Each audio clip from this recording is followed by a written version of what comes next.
Number 3, a questionnaire. This will be handed to the court for inspection before your spouse is forced to answer your questions. Your questionnaire is necessary in a situation where your spouse has information or documentary evidence which you think is necessary for the fair achievement of a settlement. These questions will generally be divided into 2 categories. The first one, information, for which you would just require an honest answer. And second, documentary evidence to support your spouse's assertions.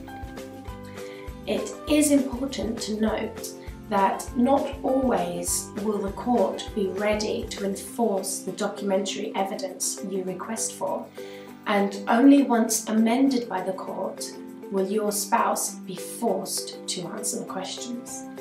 For more examples on what a questionnaire should look like, feel free to click on the attached files. An even bigger warning is to be made here. All parties are under a full duty to engage in a full and frank disclosure. A failure to do so can be punished by inflicting court orders. In the worst cases, the court will award on the assumption that you are hiding significant assets.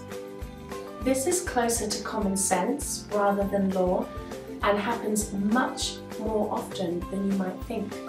This is why it has its own legal definition. It's known as drawing adverse inferences and is surely not a risk that you want to take.